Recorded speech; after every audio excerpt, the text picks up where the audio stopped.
Envolve os dois. Então tem uma cultura que fala corpo é isso. O fisioterapeuta foi formado neste olhar e o paciente também. Os dois chegam e falam, a dor está aqui. Então esse é um olhar localizado estrutural. E aqui eu já vou indicar, a gente vai partir desse nível para ir na direção de ter o olhar cada vez mais integrativo. Para a gente usar estratégias integrativas e o corpo responder de modo sistêmico, quer dizer, o corpo responder por inteiro. Então, para a gente entender as estratégias integrativas e as respostas do corpo por inteiro, é que eu vou fazer essa escadinha, subindo do que é mais isolado. Isso não é integrativo. Quando você entende que a causa é um ponto, é uma partezinha, a partícula, você não está olhando o resto, né? Então, isso não é um olhar integrativo. E pode ser ótimo em milhões de situações e circunstâncias. Mas ele é um olhar que é o menor grau, é o menos integrativo dos olhares. Aí você tem um olhar mais integrativo, que é, você não olha só um local da estrutura, você olha as estruturas todas como um conjunto biomecânico do corpo. Quem trabalha com esse olhar não acha que o ombro é a causa dele mesmo. Percebe que o ombro tem a ver com as costelas e com o pescoço. E que tem a ver isso tudo, esse conjunto de ombro, pescoço e costelas tem a ver com o quadril, que tem a ver com a perna, que tem a ver com caminhos de músculos, estruturas ósseas, fáscias, pele. A pessoa que vai integrando cada vez mais nessa direção, ela vai compreendendo todas as estruturas biomecânicas e como elas se entrelaçam. E que se você mexe no ombro, você vai, sabe, é igual um tecido, você puxa o cobertor aqui na ponta e ele vai esticar lá. Então a ponta do cobertor você não pode pensar só nela, porque ela vai puxar todo o sistema, né, das forças. Tem um nome interessante que abordagens bem legais utilizam quando você vê todo esse sistema de forças mecânicas interagindo, eles usam o nome, por exemplo, de tensegridade, que é o conjunto de todos os vetores de forças no conjunto biomecânico, como isso dá a coesão do corpo como um todo. Então você vê, esse olhar já é muito mais integrativo do que o olhar local, né? Agora, ele ainda está considerando as estruturas biomecânicas apenas, em seu conjunto, que é ótimo, mas apenas essa dimensão das forças mecânicas do corpo. Mas o corpo não é só isso. Ele é muito mais do que isso. Então, tem outro olhar, que você também conhece muito bem, que vamos chamar aqui, nem todo mundo usa esse nome, vamos usar só para exemplificar, que é um olhar mais funcional. Em vez da pessoa que vê localmente, ela vai fazer um exercício para um músculo, porque ela está pensando naquele um músculo. No bíceps, eu vou fazer um exercício. Você está com inflamação aqui no tendão do bíceps, eu vou mexer nesse tendão. A pessoa quer olhar local, né? Quem já está pensando nesse terceiro nível que eu estou falando, que é mais funcional, e você tem muita experiência nisso, ao invés de mexer numa parte isolada ou só nas partes em conjunto, a pessoa utiliza atividades integrativas, né? Então você vai fazer que você vai escalar alguma coisa, você vai rastejar no chão, você não vai mexer nesse músculo do braço, do bíceps, você vai fazer uma atividade que envolve esse músculo no conjunto todo do corpo. Então é muito mais integrativo, porque além de você olhar só o conjunto das estruturas, você vê essas estruturas em funcionamento. Então você põe a pessoa para se mexer, fazendo atividades, e essas atividades vão tratar a pessoa, né? Você usa várias, como eu já falei, várias estratégias dessa, e é um olhar bem mais integrativo do que você considerar só as estruturas. Sim. Então vamos subir mais. Agora, a partir das próximas escalas, a gente já está chegando no nosso olhar do método Feldenkrais, né? E um próximo nível que eu destaco é entender o corpo como inteligências vivas. O corpo tem inteligências naturais, que eu gosto de chamar de inteligências instintivas, de auto-organização. Ele se comporta, ele se reorganiza. Não é uma coisa que a gente põe de fora nele, num local. É ele inteiro. Essa inteligência está distribuída. As pessoas costumam falar muito no cérebro, até o Feldenkrais falava muito do cérebro, mas não é uma coisa fechada só no cérebro. Está espalhado em todas as potências do corpo. Uma inteligência que reorganiza a si mesma. O corpo ele é muito mais potente, muito mais vivo do que apenas um conjunto de estruturas biomecânicas. Ele se faz, ele cria e refaz os tecidos, ele se metaboliza e ele se organiza no movimento também. Então, quando você já começa a atuar nesse nível, obviamente você está vendo lá algum problema no ombro, alguma inflamação em algum lugar, a dor, mas você já não vai pensar só naquilo, porque você sabe que o corpo inteiro está envolvido naquela condição que está sendo experimentada de dor, e o corpo inteiro faz respostas para evitar aquela dor, e ele pode reorganizar padrões posturais, por exemplo, que vão aliviar, que vão permitir que tenha mais circulação de linfa, sangue, forças, etc. E não é você que faz as mudanças nas estruturas biomecânicas, você como paciente ou como terapeuta. É o próprio corpo que faz. Então, a gente, quando está nesse nível de interação com o corpo, a gente dá estímulos para ele e ele se auto-organiza. Existe um diálogo que a gente dá estímulos e ele responde com auto-organização. Aí você fala, aí você dá estímulos e ele responde. Esse diálogo ele é incrível.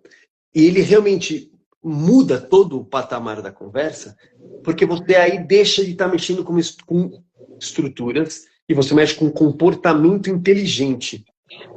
Esse olhar muda tudo porque você vê o corpo como expressão de inteligência. Sabe? É um diferencial, né? É um grande diferencial, né, do método e para a gente, né, que cuida e para quem recebe o cuidado, né? Então, você falou 3 níveis, né? O olhar local, né? O olhar mais integrativo das relações, né? De estruturas ainda. Estruturas, né? Biomecânicas. E considerar, né, essa parte, as inteligências, né, instintivas do corpo, né? E tem mais ainda. Tem muito mais, mas essa questão das inteligências instintivas que é pouco falado, eu acho que é pouca importância, nem sabe, né? E, então, se é pouco conhecido, pouca importância se dá para isso. Por isso que estamos aqui, para trazer um holofote e falar, o corpo é vivo, é mais vivo do que você imagina, ele é inteligente, ele é sensível, ele tem potenciais de auto-reorganização e que surpreendem muito quando você não está usando esses potenciais, você fica só na parte do conjunto biomecânico e você nunca vai acessar esse tipo de inteligências. Então, quando você acessa, você ganha um parceiro no tratamento da dor impressionante, porque ele é personalizado ainda. Ele não dá uma resposta genérica. Ele vai dentro daquela configuração da pessoa, naquele corpo específico, particular, né? Mas esse ainda não é tudo. Tem um outro nível, mais integrativo ainda. Por quê? As biomecânicas não... todos os potenciais da biomecânica não andam na rua. Não falam, não levantam o braço, eles só possibilitam. As inteligências instintivas, a gente tem todo um podcast aí sobre inteligência sensório-motora, que ela organiza toda a sua coluna, todos os músculos, fazem, ela organiza tudo para você poder andar, para você poder se mover. Então, o movimento é a expressão de uma inteligência e não da estrutura. Mas aí tem o próximo nível que eu estou falando. Porque essas inteligências e as estruturas também não saem andando. Quem toca violão? Não é a inteligência instintiva que toca violão, não são as falanges, não é o antebraço, não é pescoço. Não são as inteligências instintivas que tocam violão. Quem que toca violão? É uma pessoa. E uma pessoa é um nível de organização que é maior do que as estruturas biomecânicas e é maior do que as inteligências instintivas. Então a gente entende a gente fala sobre a integração da pessoa pelo movimento. Porque a pessoa, vou precisar falar um pouquinho mais sobre isso para deixar claro o que eu quero dizer com pessoa, né? É o que organiza as possibilidades do corpo. Então, a dor no pescoço, muitas vezes, pode ser porque a pessoa faz um tipo de atividade que fica apertando aqui o pescoço. Mas quem está apertando é a própria biomecânica sozinha? Não. São as próprias inteligências instintivas sozinhas? Não. São hábitos que quem construiu? A pessoa. E qualquer profissional de qualquer área que vai lá e fala assim, olha, você tem uma postura que é ruim, quem pensa dessa forma, fala, vamos mudar o seu hábito postural. É fácil mudar hábito postural? Não é fácil. Não é fácil. Porque o hábito postural não está só no corpo. Olha isso. Aqui é um salto que é uma expansão que merece um respiro para você falar. O hábito postural não está nem apenas nas inteligências instintivas, porque elas não fariam uma coisa que é prejudicial ao corpo. As inteligências instintivas, elas sabem criar autorregulação que evita a dor.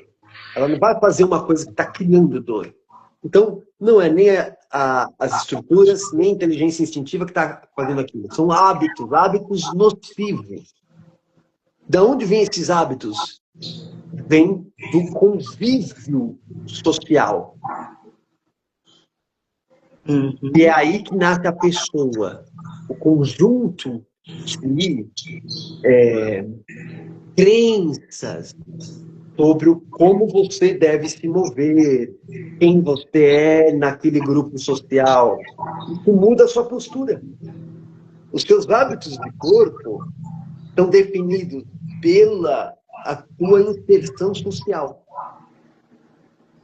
Então, sabe, você já atendeu várias pessoas, eu também, que chegam com dores porque ela está ficando dura.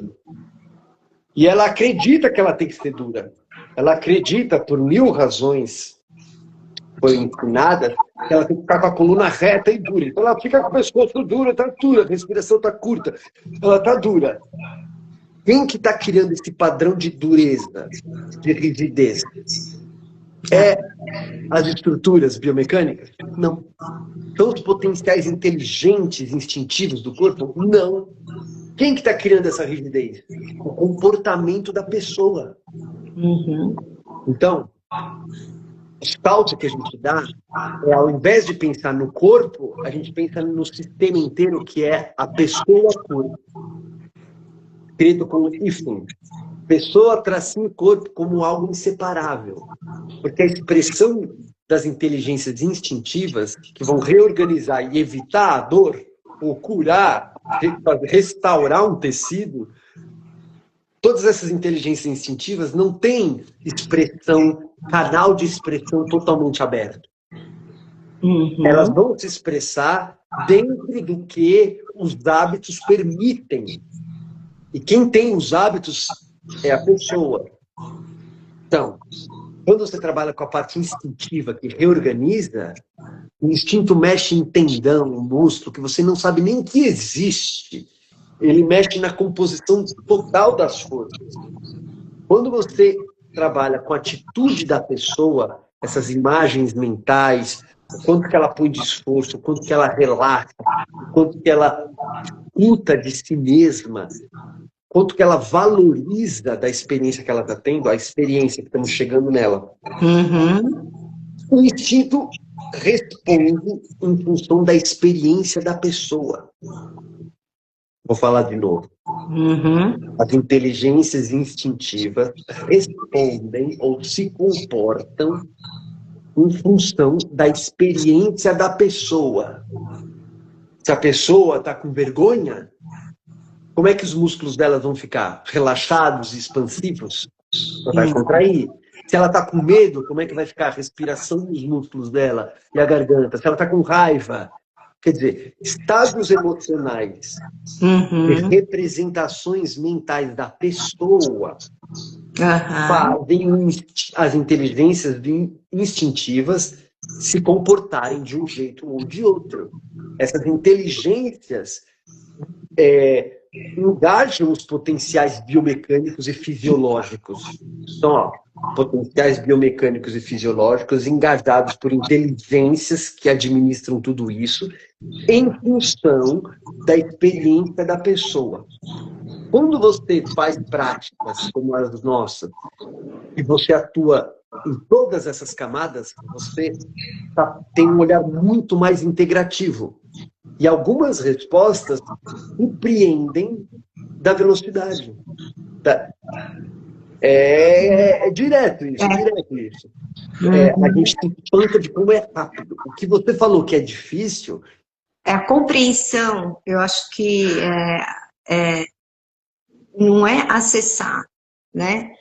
Mas, assim, para mim foi difícil compreender como profissional, né? E como que tudo isso está interligado e como isso é possível, né? Então, porque a gente está assim enquadrado estava, né? Não estou mais, né?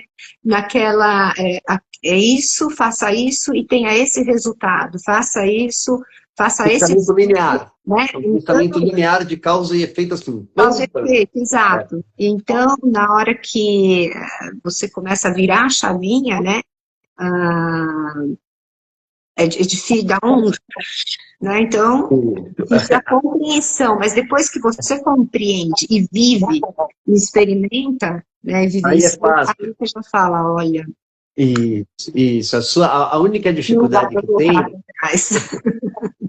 A única dificuldade que tem é essa mesmo que você falou. É a pessoa que já é um profissional ou não, mas que tem muito esse pensamento arraigado da estrutura isolada, por exemplo, para ela entender a inteligência instintiva, isso dá um... Opa!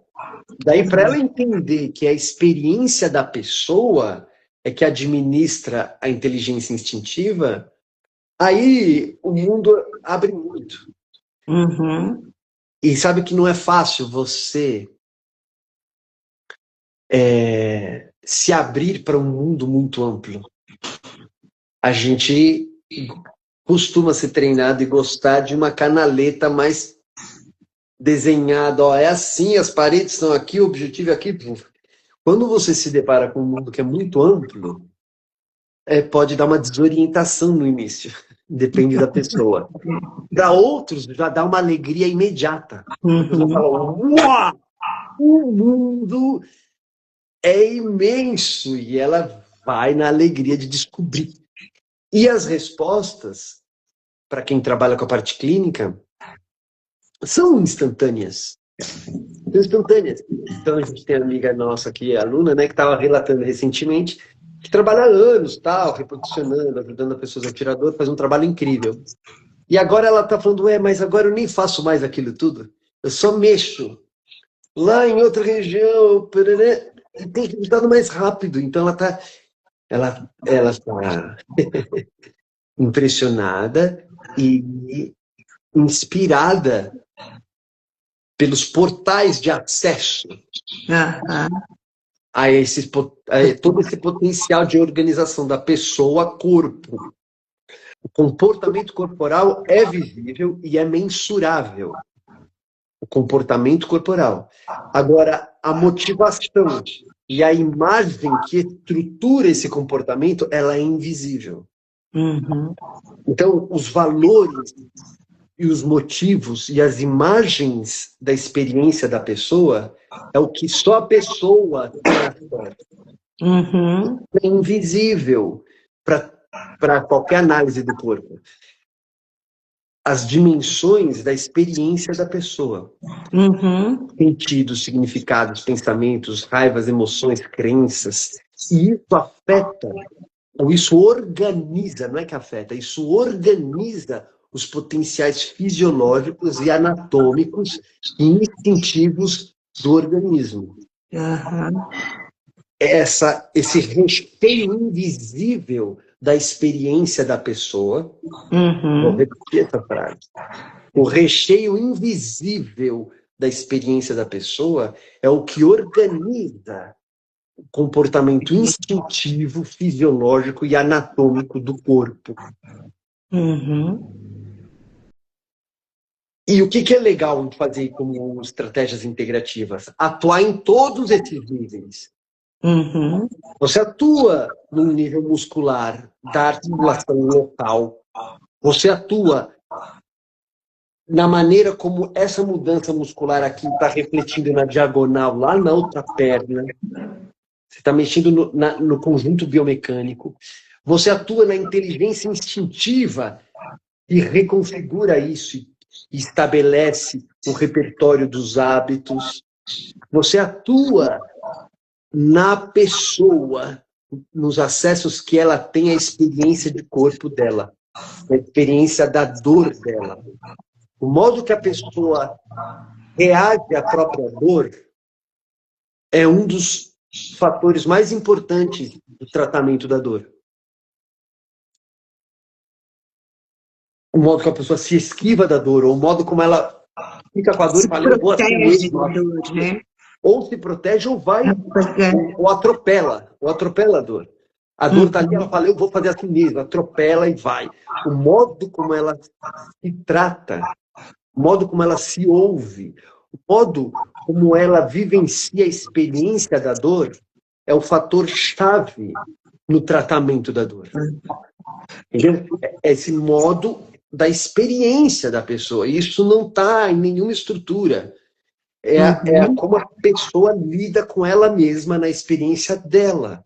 Não é um terapeuta que vai conseguir fazer isso. O que o terapeuta consegue é esclarecer para a pessoa, para ela se responsabilizar, para ela entender e para ela se apropriar da experiência. Falar assim, eu é que estou fazendo isso aqui então.